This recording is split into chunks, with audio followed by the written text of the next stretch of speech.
Oh bukan, oh darahnya. Oh my god, kirain apa? Oh darah biru maksudnya. Belum sih, belum nemuin. Oh kirain apa? Berasa banget laparnya. Ya berasa jam banget segini laparnya. aja lapar Iya banget jam segini semua, udah ya. lapar. Yes, analis kesehatan. Atau sekarang namanya udah jadi ATLM, ahli teknologi laboratorium medik namanya. Bener sampai Karangasem. Langsung sana ke Candi Dase boleh. Tenaganya sih ya, ATLM-nya cantik. Kita ada PCR sama antigen. Untuk PCR itu hasilnya jadi kurang dari 24 jam. Itu bisa kita ambil sampelnya dari hari Senin sampai hari Sabtu. Apalagi kalau anak kecil Iya, kan kalau biasanya anak bayi darah ya. anak kecil Ya, tuh apalagi bayi. nangis. Itu nggak panik, Mbak? Kalau panik sih enggak. Itu. Apalagi ya, bagus. Itu. Nanti pembicaranya dia Iya, gitu.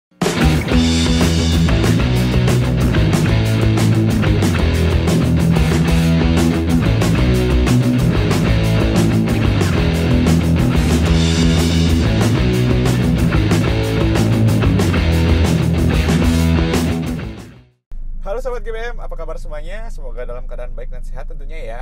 Kembali lagi dengan saya Yuma Aditya. Pada kesempatan GBM menurut kelima kali ini, kita akan membahas tentang pelayanan laboratorium yang ada di RSU GBM. Pemeriksaan laboratorium merupakan prosedur pemeriksaan dengan mengambil sampel dari pasien, baik dalam bentuk darah, urin, dahak, jaringan kulit, dan cairan tubuh lainnya, yang bertujuan untuk menegakkan diagnosa dan menunjang prosedur medis. Semakin lengkap pemeriksaan laboratorium yang ada di rumah sakit, maka dokter akan lebih mudah untuk mengetahui kondisi pasien dan menegakkan diagnosa yang akurat, sehingga dapat memberikan terapi yang tepat kepada pasiennya. Oke, langsung saja kita jemput salah satu analis kesehatan yang ada di RSU GBM untuk mengetahui pelayanan laboratorium yang ada di RSU GBM. Ciao.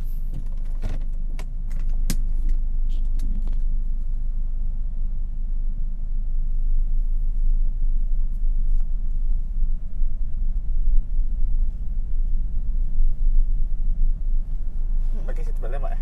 Oh, pakai seatbelt. Baik. Dah. Sudah. Akhirnya, Mbak ya. Hari Senin nggak jadi, hari pas Selasa nggak Iya. jadi. Senin juga, Senin, Iya. Selasa.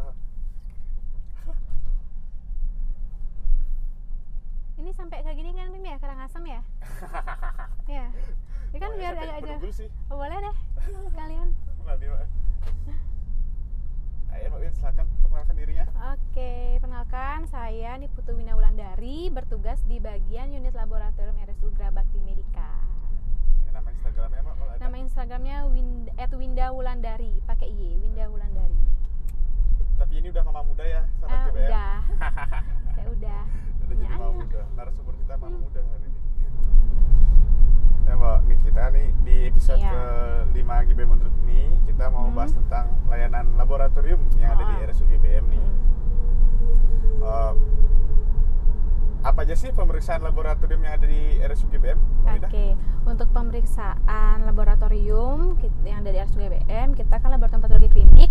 Ada pemeriksaan hematologi rutin, ada pemeriksaan kimia klinik, ada urinalisis rutin, ada pemeriksaan untuk jantung, sama ada untuk pemeriksaan untuk pembekuan darah, ada PT-PTT seperti itu ya, pemeriksaan penunjang pada umumnya untuk di laboratorium. Oh, ini di RSU GBM ini ada patologi klinik sama patologi anatomi ya? Mbak, Ya, ya? Kalau pemeriksaan yang paling sering nih yang ada di RSU GBM apa nih yang biasanya Mbak Win sering layanin buat pasien-pasien? Kalau yang paling sering itu kan dari permintaan dokter-dokter dari poli, gini rawat inap, itu pemeriksaan penunjangnya paling sering itu pasti umum hematologi dan pemeriksaan kimia meliputi untuk fungsi ginjal, fungsi hati, gula darah, lemak darah, seperti itu. Itu yang umum sih biasanya itu. Kalau untuk pasien poli kadang ada juga yang lengkap, ada untuk mungkin pemeriksaan imunologi juga untuk tambahan MCU, medical check up biasanya ada hepatitis B, ada hepatitis C, ada anti HIV, biasanya untuk penunjang pemeriksaan MCU biasanya itu juga diminta. Keperluan apa nih medical check up? Kalau medical check up itu kan biasanya memang rutin mungkin dari perusahaan atau tempat bekerja ya, biasanya pasti ya, pasti mungkin dari perusahaan tersebut biasanya harus dari karyawannya itu pasti ada MCU rutin biasanya dilakukan mungkin setahun sekali atau setahun 2 kali.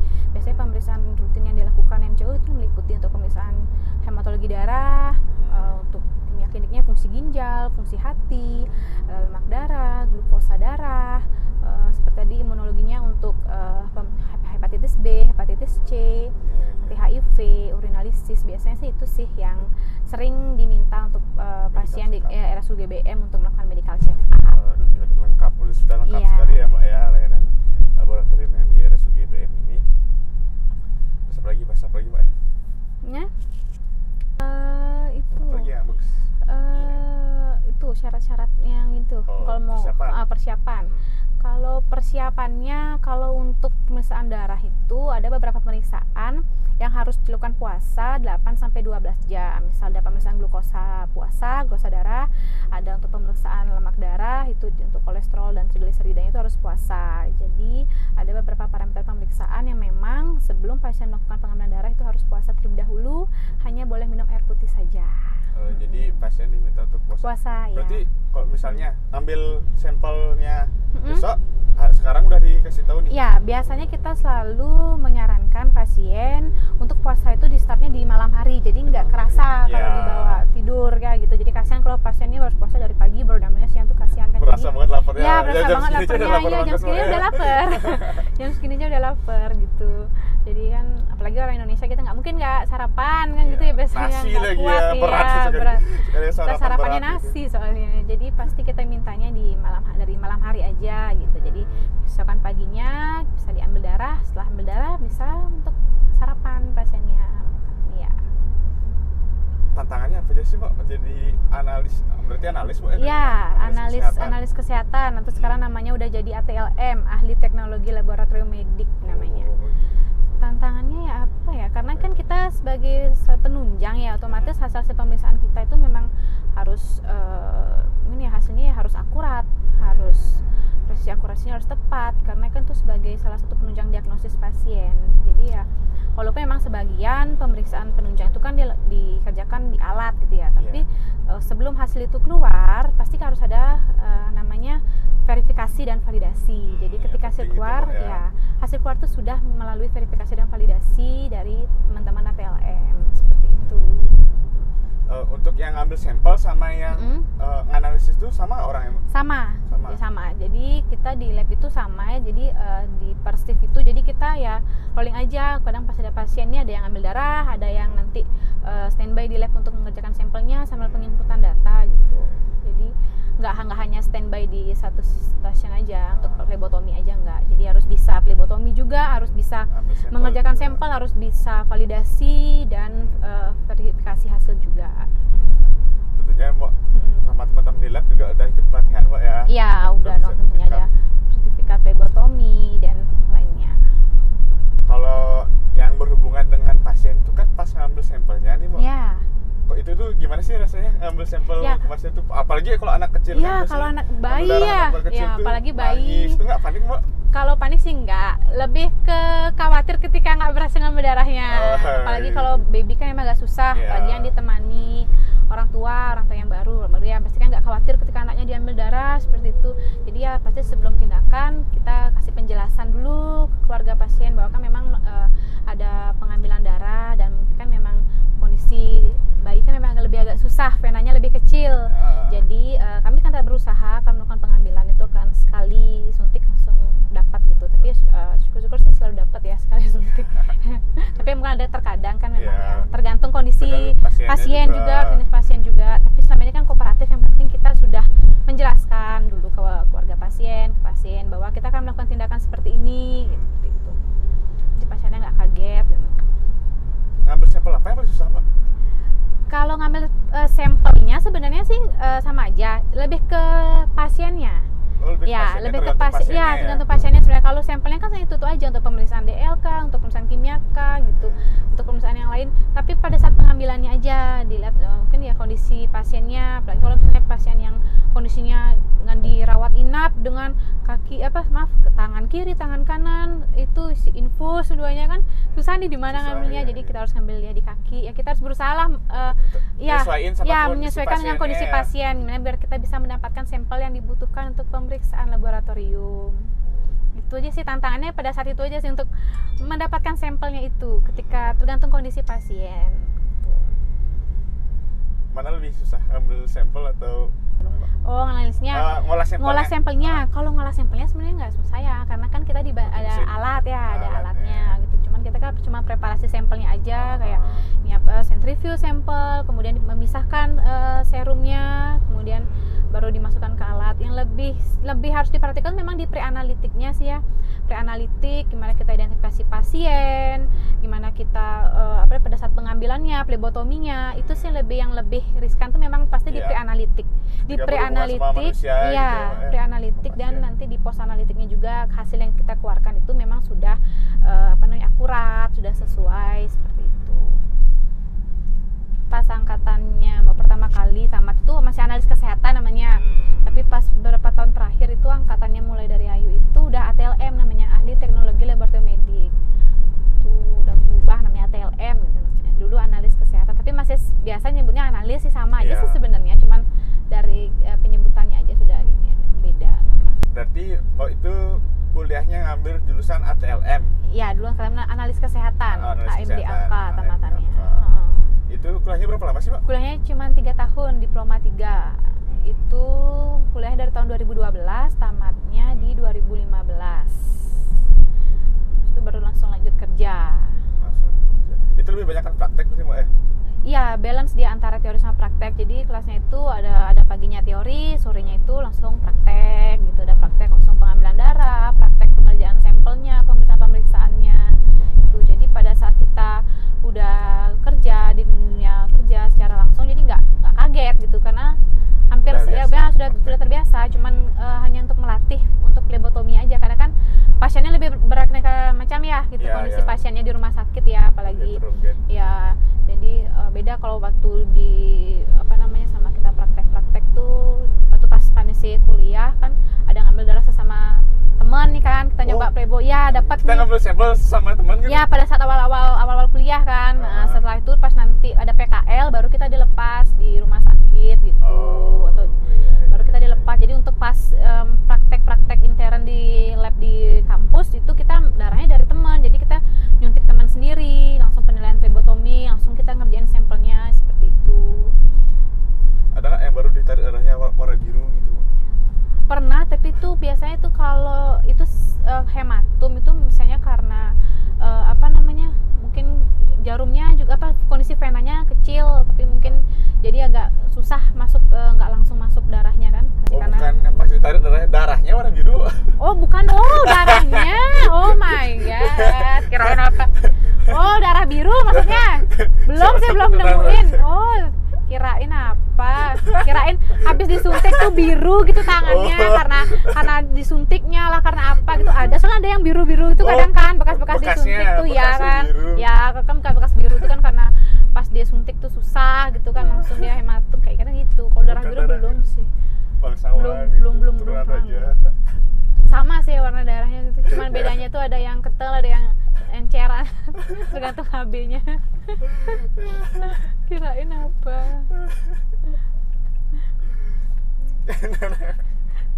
Serius dia. Kirain. Oh tapi emang ada gitu kalau misalnya kita habis ngambil darah tuh emang di bekas suntikan itu, di bekas ambil sampelnya itu dia biru. Kadang ada sih mungkin biru, mungkin karena kan kondisi pasien juga ya, pembuluh darahnya gampang pecah, jadi ketika habis disuntik tuh pasti ada juga yang seperti itu, biru ya kayak hematum gitu. Cuman nggak lama nanti dikompres aja atau disalep aja pasti hilang. Itu kan sekarang lagi rame-ramenya COVID tuh, Mbak. Ya. Itu di GBM menerima layanan apa aja nih untuk pemeriksaan COVID-19? Kita ada PCR sama antigen. Untuk PCR itu hasilnya jadi kurang dari 24 jam. Itu bisa kita ambil sampelnya dari hari Senin sampai hari Sabtu. Itu sampai jam 12 siang. Sampai jam 12 siang. Dari pagi udah bisa diambil sampai jam 12 siang, karena sampel harus dikerjakan karena hasilnya kan kurang dari 24 jam. Kalau untuk antigen itu bisa kita setiap hari dari pagi jam 7 sampai jam 5 sore. Kalau TCM itu udah nggak gini, Pak? Tes cepat molekuler tuh karena kalau tahun-tahun lalu kan lumayan ya, banyak. Sekarang kan udah mulai turun ya COVID-nya. Dan rata-rata kan juga semuanya sudah vaksin. Jadi kan persyaratan penerbangan itu kan dulu tuh kan harus wajib PCR. Rame banget kan. Jadi PCR itu bukan hanya sebagai syarat untuk pada saat pasien di rumah sakit aja, tapi banyakan untuk pasien yang mau penerbangan, berpergian gitu. Kalau sekarang sih udah agak gini ya, udah agak turun sih memang. Cuman emang kalau untuk antigen memang masih digunakan untuk salah satu syarat screening dulu sebelum melakukan tindakan seperti itu di rumah sakit. Biasanya antigen tetap. Pertanyaan terakhir, Mbak. Ya. Mbak Win kan dari awal Mbak ya, sama Yuma kan angkatan pertama. Ya, angkatan pertama juga kayak angkatan militer. Ya, angkatan pertama dari masih belum benar-benar dari ya dari awal banget sampai akreditasi dapat hasil paripurna. Rumah sakit baru hebat dong, bangga dong. Bangga lah. Baru 2 tahun udah bisa akreditasi paripurna dan kita maksudnya berani lah untuk maju. Gue akreditasi ada kan rumah sakit yang mungkin belum siap tapi kita kan baru baru ya kita modal nekat tapi yang hasilnya yang memang maksudnya serius ya akhirnya paripurna gitu loh ya. Udah benar dengan semua teman-teman persiapan seperti itu. Kita bangga lah ya rumah sakit baru tapi kita udah paripurna seperti itu. Nah, kalau kesan-kesannya nih dari awal banget GBM kalau kesan-kesan ya sampai sekarang dari pasiennya masih sepi ya. Pasien pertama kita pasien pertama kita PCR antigen tuh pada saat kita pembukaan membuka rumah sakitnya langsung ada pasien tentu antigen.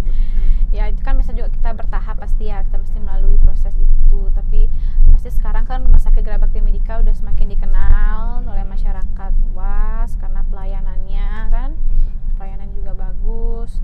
Juga kalau pribadi di lingkungan kerjanya juga bagus ya, teman-temannya juga maksudnya saling support, saling mendukung, solid gitu ya. Kita teman-teman di GBM kompak gitu. Jadi intinya lingkungan kerja juga menentukan ya, kalau udah nyaman lingkungan kerjanya dengan apapun gimana kerjaannya gitu ya, banyak pasien itu pasti terlewati aja gitu. Oke, terima kasih Mbak Win atas insight dan sharing ilmunya. Semoga bermanfaat buat sahabat GBM di rumah.